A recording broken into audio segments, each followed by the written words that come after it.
So welcome everyone to today's retrofit talk. I'm Laura Broderick. I'm the Commercial Partnerships Manager at the Building Centre, and I'll be hosting today's session, Low Energy House, a retrofit of an Edwardian terrace. Bit of a tongue twister for me there to start. But before we hear today's presentation, I want to tell you a little bit about the online talk series, part of Retrofit 23 at the Building Centre, designed to connect professionals and discuss residential retrofit. We're here to showcase the latest research and projects from architectural practice, offering valuable case studies and solutions for retrofitting homes. Our guest speakers will present their projects. This will be followed by a Q&A session with you, our webinar audience. So this is our fifth talk, and if you missed the past sessions, including last week's with Marion Bailey of Studio PDP, you can catch up with the recordings via our website or our YouTube channel. But back to today. Ben Ridley is Director of Architecture for London, a practice he founded in 2009. They're architects who create healthy buildings with natural, breathable materials and are working to the highest sustainability and comfort standards, including Passivhaus EnerPHit. Indeed, Director and Architect Ben Ridley is an accredited Passivhaus designer himself. The practice also offers a unique healthy homes design service, and they seek to create homes that benefit both from improved air quality and thermal comfort of the passive house construction, whilst also using volatile organic compounds and natural materials wherever possible to create healthy indoor environments. But today, Ben will specifically talk about his own home, the Low Energy House, which recently won the NLA's Don't Move, Improve award. So well done to Ben and the practice for that. We'll get a deep dive into how his Edwardian terrace in Muswell Hill was extended and refurbished to create a comfortable low energy home. The original structure of the house was revealed, its beauty celebrated. And this project aimed to be an exemplar for sustainable refurbishment of a typical terrace in London within a constrained budget. So I know we'll all want to hear about the beauty and the construction, but also some of the budget constraints. I'm sure you'll have lots of questions. Please use the chat function in the webinar to leave those, and I'll address them after Ben's presentation, which will last about 20 minutes. I kindly request that you focus your questions and aim to avoid making statements. This will make it much easier for me to moderate and for Ben to answer. So now over to Ben to talk to us about the Low Energy House. Thank you, Ben. Thanks, Laura. Hi, everyone. Yeah, I'm Ben, and I'll talk to you about my own house in Muswell Hill and the low energy retrofit that we did there. So just share a screen with you.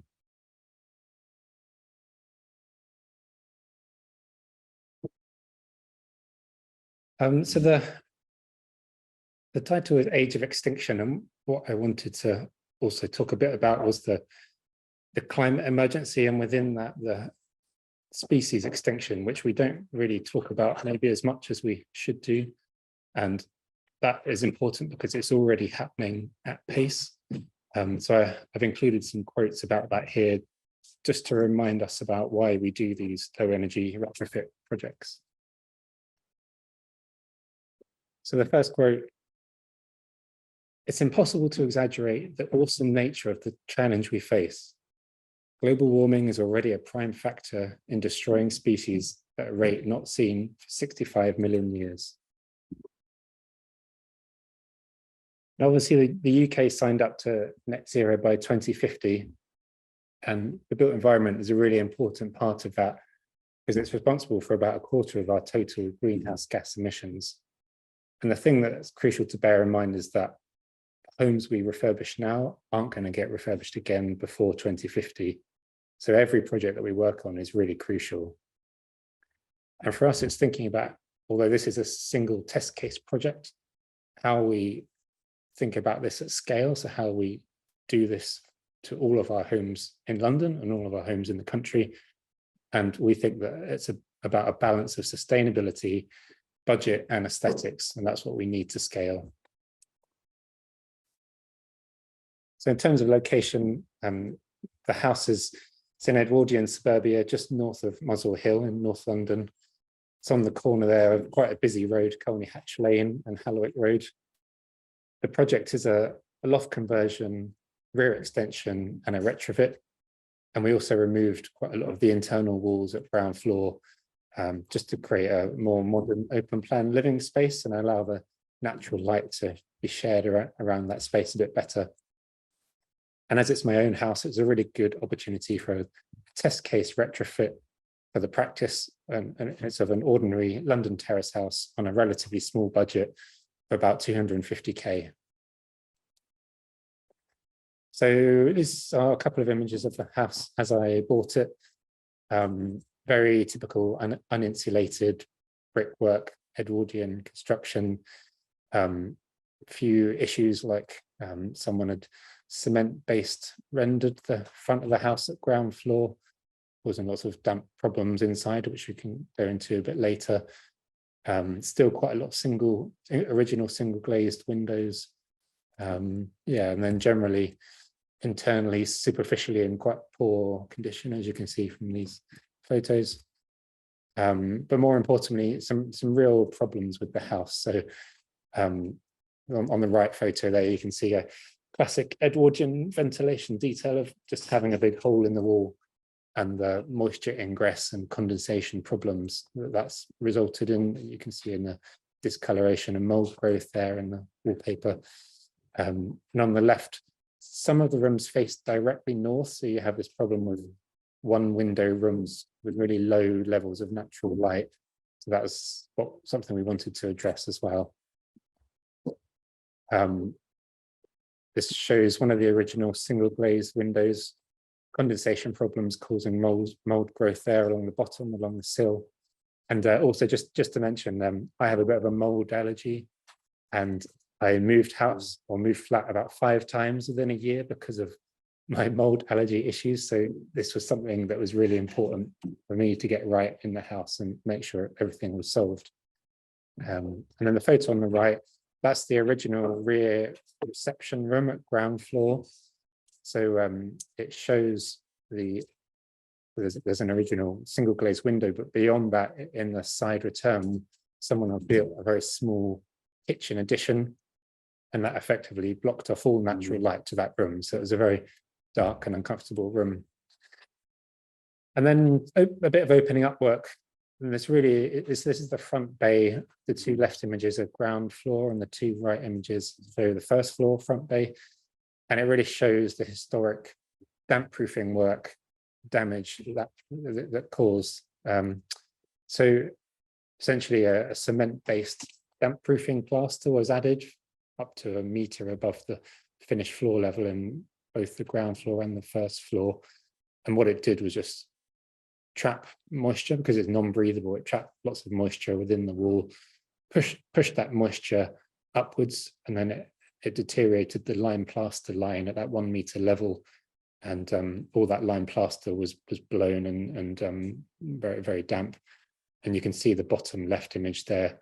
We just peeled back a bit of the cement-based plaster, and the face of the brickwork came off with it, where everything was so damp. And on the right, you're seeing all of the lovely variety of species of mold growth and damage there. So it's almost certainly too late to save some of the world's great living wonders, such as coral reefs and monarch butterflies. With every increment of global heating, we'll have to accept still greater losses. And moving on to the embodied energy, the proposed engineer's drawings. So about half of a building's embodied energy is typically in its structure. So the obvious thing is to try and reduce the amount of steel and the amount of concrete being used in the project. So at ground floor, we reduced steels by trying to retain masonry nib walls. So where we have this wall here, rather than open the whole wall out and create a completely open plan space, what that does is give us the lateral stability, so we don't have to have a big steel box frame. We can just have a single steel supporting the load from above.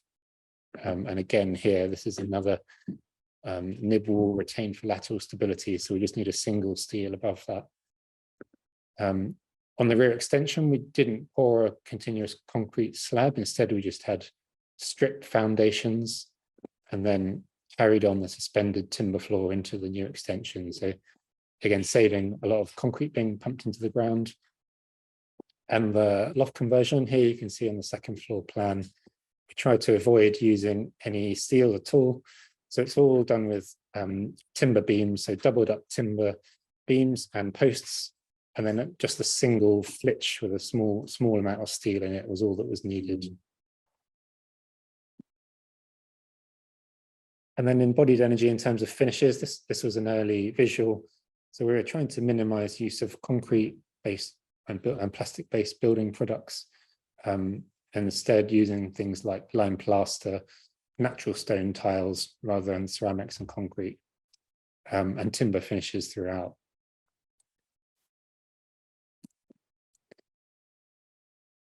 And then energy in use. So this obviously is made up of heating and cooling, ventilation, power requirements, lighting, appliances, and hot water. And one of the biggest things that we can change is the energy needed to heat a building.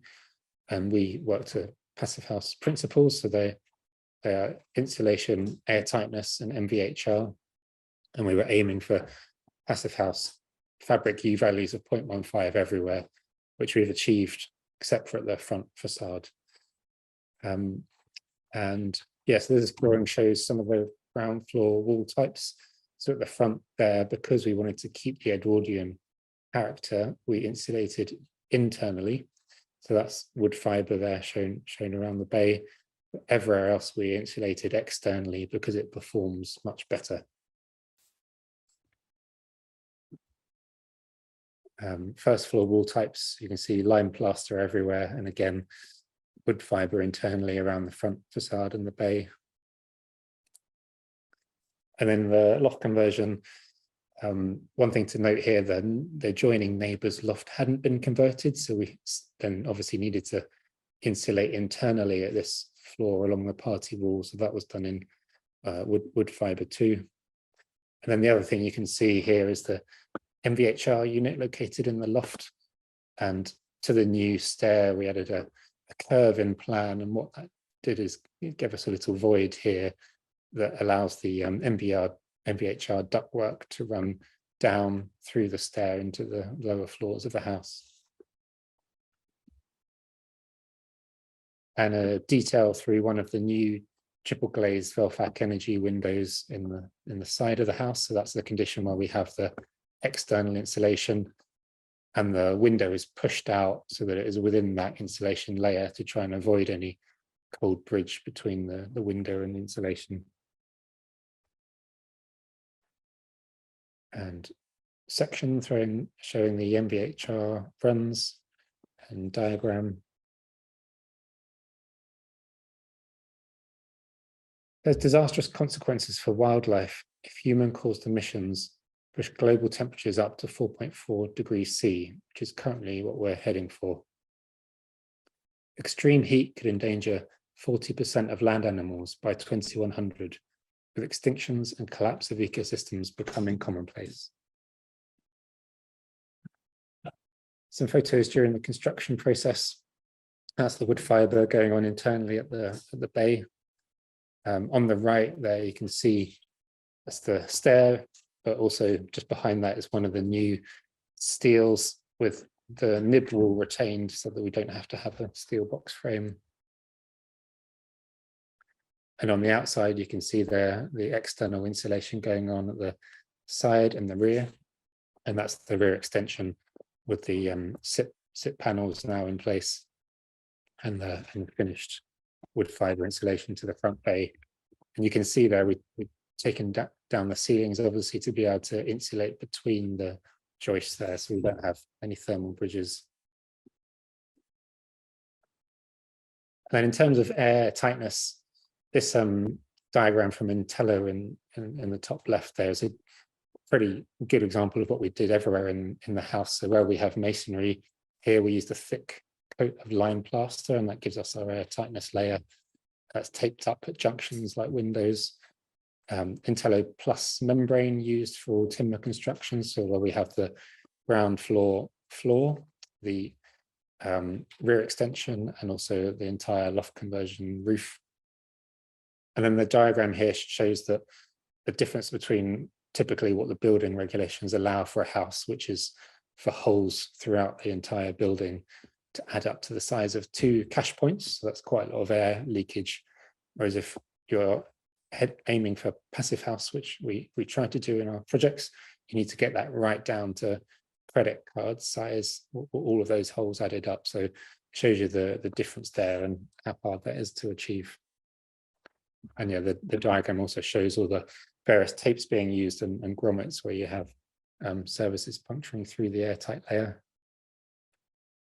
And a photo from the construction showing the loft.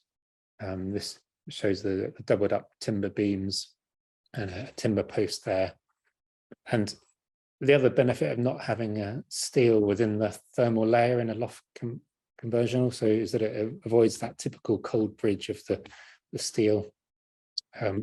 Similarly, we also avoided any ceiling mounted downlights to avoid the small cold bridges there in insulation layer. And this is a south-facing Velux, so it's triple glazed, but also we have our external integrated solar shading there to reduce the amount of solar gain you're getting. And testing, so the image on the left shows the air tightness test in progress. So sealing up the front door with a blower fan, pressurizing and depressurizing the house. As the test is being done, you can go around with a smoke gun and you can see where all of the problem areas are. And some of those images on the right, the problem areas highlighted. So one of them on the top right there is the junction between the new SIP extension and the original part of the house. And the tester described it as blowing a gale through a hole there. So there's a real issue that needed sorting there, and a couple of smaller problems where the airtight tape obviously hadn't been installed correctly at the bottom junction of windows on the ground floor. The first airtight test was 5.2 air changes an hour, and the second airtight test was expected at 3.5 once those issues have been solved. Global warming is projected to commit over 1/3 of the Earth's animal and plant species to extinction by 2050 if current greenhouse gas emission trajectories continue. A catastrophic loss that would irreversibly reduce biodiversity and alter ecosystems across the globe. In terms of cost, the total contract sum was about 250k. There were a few clients applied items on top of that. But overall, the total spent on low energy items was about 34,000, and that was mostly made up of 10,000 MVHR and 20,000 on insulation and air tightness. The uplift for triple glazing over double was fairly small, about £4,000, and probably the low embodied energy items, so things like using timber instead of steel and using stone instead of concrete, had no net cost, so it's a no-brainer. And just to note, really, form factor is obviously one of the things that you can't influence as much when you're doing a retrofit because the building is already there. But typically in London, our terrace houses have a reasonably good form factor because they are compact in form and they share a lot of heated walls with neighbouring buildings. So yeah, we're starting off from a reasonably good standard. World biodiversity has declined alarmingly in the past 50 years. Earth's wildlife populations have already plunged by an average of 69%. So just some before and after photos. One that you can see here, the external insulation layer, you can just see on the right-hand side of the house there. That was actually set back slightly on the outside to avoid a sort of bulky detail there, but to avoid the thermal bridge, we then return the internal insulation round into the chimney breast recess to try and cover that as best as possible.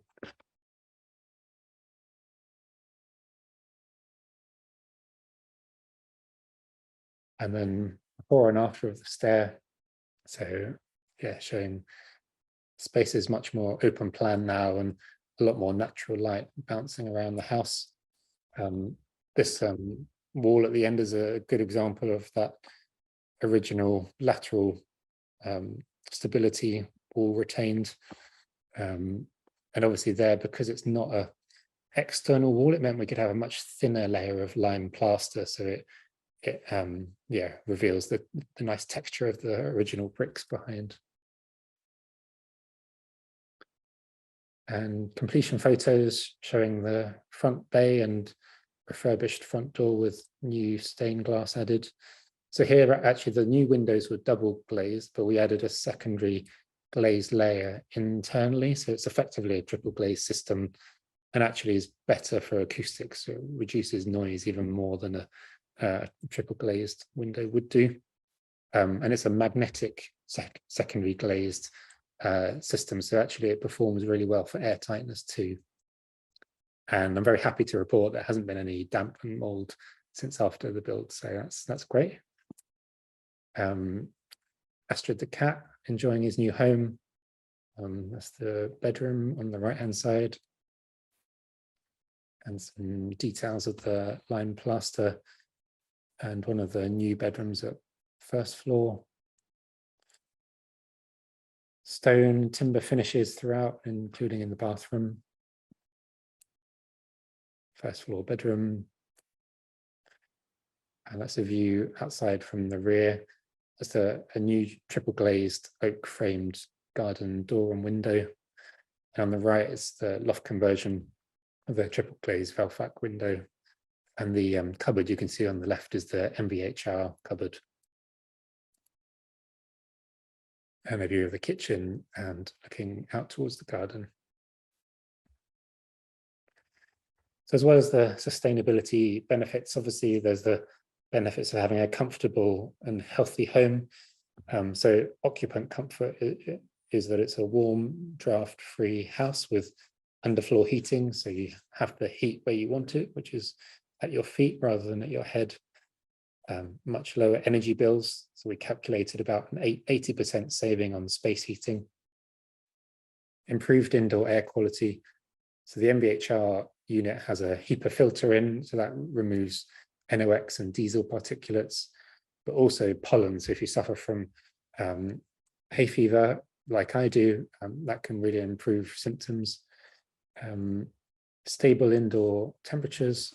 That means that there's much less risk of cold condensation and mold growth, and also avoiding cold bridges too. And also it's quieter, so the acoustic comfort, because we live near a busy road, that insulation and air and triple glazing really helps. And also the same if you live near flight paths, which many people do in London. And then the low energy demand expands the potential for on-site renewables, which we're hoping to look at as a part of phase 2. And obviously this is quite a deep retrofit project, but there's lots of things that we can do very simply and quickly to all of our houses in London now. So things like draft proofing, secondary glazing, and on the left, that image shows a magnetic letterbox flap. So that is a really cheap £15 solution that gets rid of the really large draft thermal bridge that you get in every front door in London.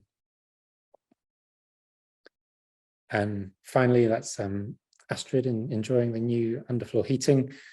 But if you can get to Passivhaus standard, the interesting factors, as well as obviously the free thermal gains from human occupants, solar gain, and things like appliances, you can get up to a comfortable temperature of 21 degrees without any other internal heat sources. So you don't need radiators or underfloor heating, as long as you have 17.4 cats. Thank you. Thank you so much, Ben. I enjoyed that presentation lots, and I'm sure everyone else did as well. So We've got about 15 minutes for questions, and I can see quite a few have started to come into the chat function. We'll do our best to get through as many as we can in the 15 minutes. If you do have any further questions, please pop them in now so that we can kind of get a sense of what's being asked of Ben. So Ben, I'm just going to go through them one by one. So the first question from Hassan was about issues with thermal bridging at the point of change from internal to external insulation. I think you started to answer that towards the end of your presentation around the chimney breast, but is there anything else you want to add to that one? Yeah, so obviously it's never perfect where you have that junction, but normally the recommended solution is to try and have an overlap of about 1 meter between internal and external. And what it means then is that the heat, if it is going through those two layers, it still has to travel through 1 meter of brickwork. So there's obviously there's some sort of resistance through that. Great, thank you, Ben.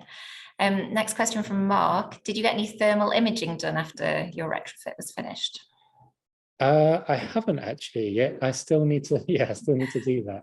We have got a camera in the office, so I need to do that. Yeah, you've got the kit. Okay, great. A longer question from Tom. With the focus on reducing embodied carbon and using wood fiber insulation, was there any consideration of using PIR insulation in the loft or SIPs for the extension?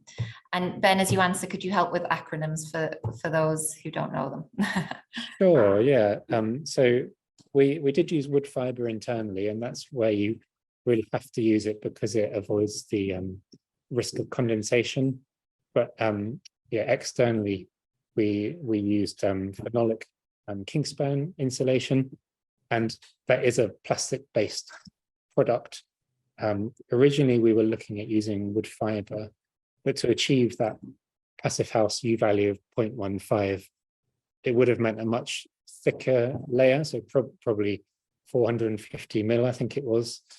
And the issue you start getting into there is budget cost, but also the kind of bulk in addition that adds to the outside of the house. So yeah, there's obviously a trade-off there in cost and performance, but it was felt that was the way to go.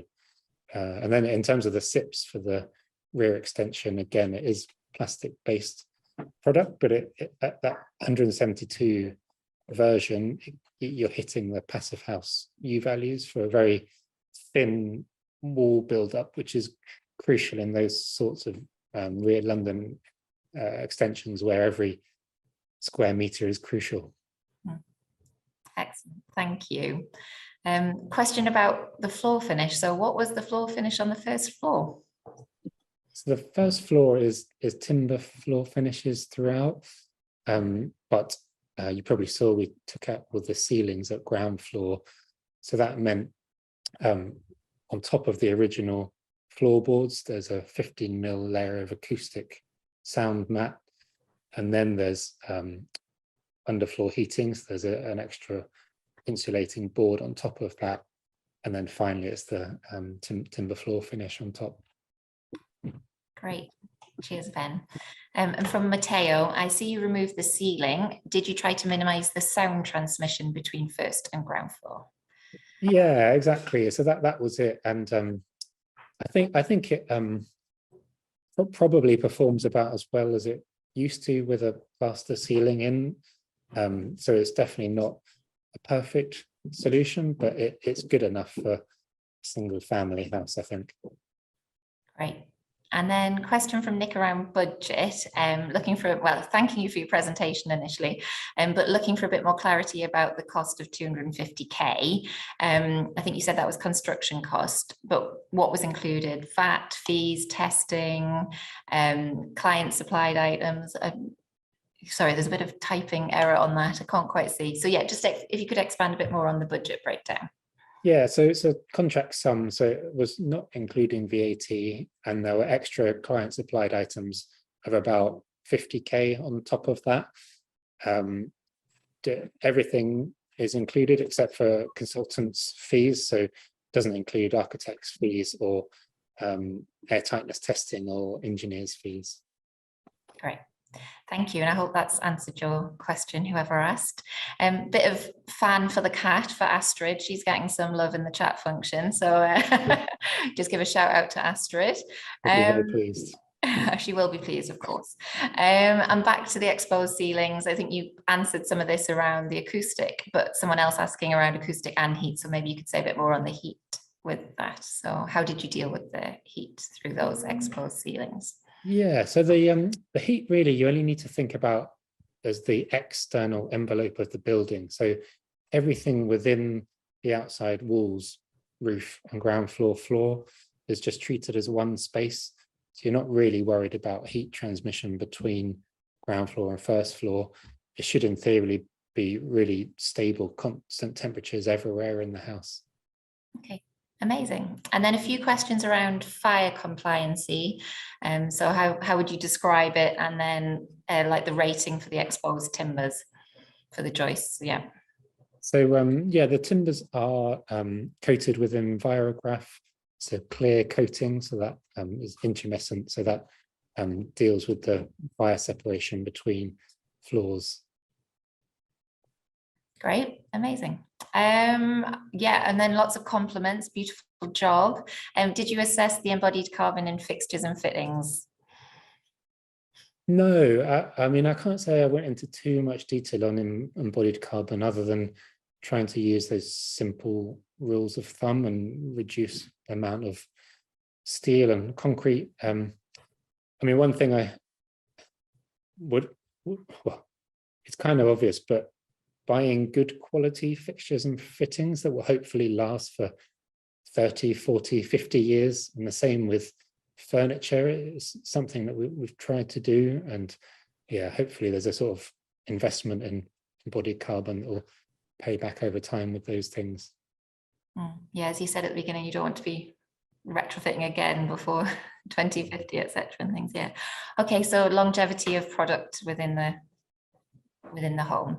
Another thing you talked about at the beginning, Ben, was hopefully some of the lessons could be learned at scale. You talk about the terraced house typology, but someone's asking, Namrata's asking, do you see any challenges to apply that to social housing stock? So obviously, like the scale of that challenge. Yeah, I think there's definitely challenges there, especially with tenants, relocating tenants. Yeah, doing these things at scale, but budgets, obviously there's challenges. But I think there's, obviously really potentially great rewards there of ending fuel poverty. Perhaps they're the people that need these things the most and will see the biggest improvements in quality and financial benefits that go with that. Thank you. Okay, we've got quite a few questions left. How are we doing for time? I think it'd be all right to take maybe another sort of 3 or 4. Is that okay with you, Ben? Yeah. Amazing. So some more questions around the sound installation. I think you've got to that. The heat recovery system, a question around that. So this is from an anonymous attendee. A lot of people are talking about insulating houses more, but without installing a heat recovery system, wouldn't this have the potential to make condensation mold a bigger issue? So obviously you did explain more about your thoughts on that. Sorry, Ben. Yeah, so it really relates to the air tightness. So once you're aiming for an airtight house, whereas previously the house is naturally ventilated, so you're allowing moisture to escape through all the gaps in the construction. When you have an airtight house, you then need to deal with ventilation another way. And there isn't too much of a risk, I think, until you start getting down to levels for about 5 or 6 air changes an hour. And at that level, usually it's recommended to start installing an MVHR. And typically a Victorian house like this might have about 15 plus air changes an hour. So yeah, it shows you that you do have to do quite a lot of work already to the air tightness to be actually having an MVHR and having it as a worthwhile investment. Okay, great. And then a few more questions around budget. Like one, how would the budget of a typical sort of renovation project compare to a passive house retrofit? And then like cost savings that you kind of used was a second question from a different attendee, but maybe just you could take those both together. Yeah, so I think there's varying costs depending really on what target you're aiming for. So we didn't hit the EnerPHit target, and a lot of that was to do with issues around air tightness and trying to retain sash windows and keep the original front door. But if you wanted to go all the way to EnerPHit or even Passivhaus, there would be extra costs. So I probably spent about 10% extra on low energy things. But if you're maybe thinking about 15%, maybe 20% extra, you could be heading to those EnerPHit levels. Amazing. A few of the questions I think you've answered in other earlier questions around the suspended timber floors. A lot of interest in that. Fire compartmentation, how does that work at ground floor level? Because obviously you've made it very open, and yeah, you say a bit more on that. So you'd need a separation between the ground floor living areas and the stair. That's the main thing you'd need. We should have had a fire curtain installed, but the budget didn't allow for that. So currently we have a no fires policy in the house. Have you told Astrid? Yeah. Okay, I'll do two more questions, both with acronyms, one that I know, one that I don't. Okay, so we'll go with the one I don't know. What's your predicted heating demand, and was this project measured using PHPP? Yeah. Then say more. Yeah, so PHPP is the Passivhaus planning package.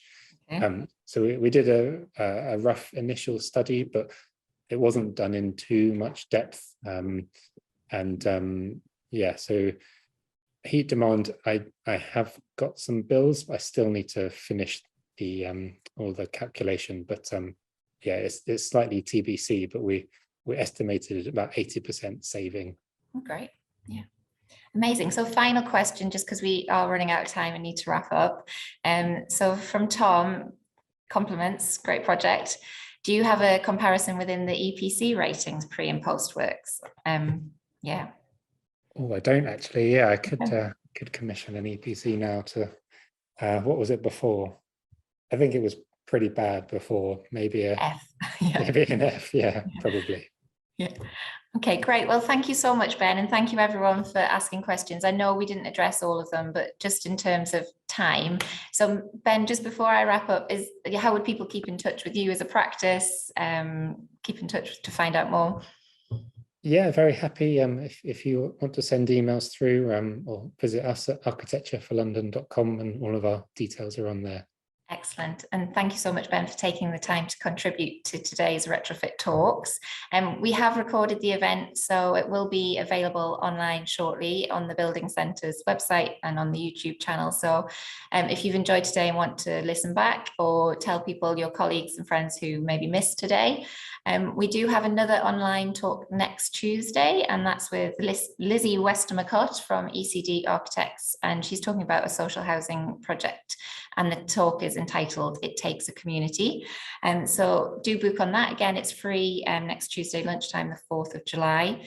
We also have some in-person events happening, one indeed tomorrow Wednesday evening, the 28th of June, and we're going to be looking at the retrofit of estates, and we have 3 fantastic presentations of various estates across London for that. So if you are based in London and can come along, that starts at 6 o'clock, and you can find the Eventbrite booking link on our website as well. So yeah, do just keep in touch with the Building Centre and our retrofit programme. It's been great to have Ben speak today about Low Energy House, and yeah, we look forward to seeing you at future events. So thank you very much, Ben, and thank you everyone for attending.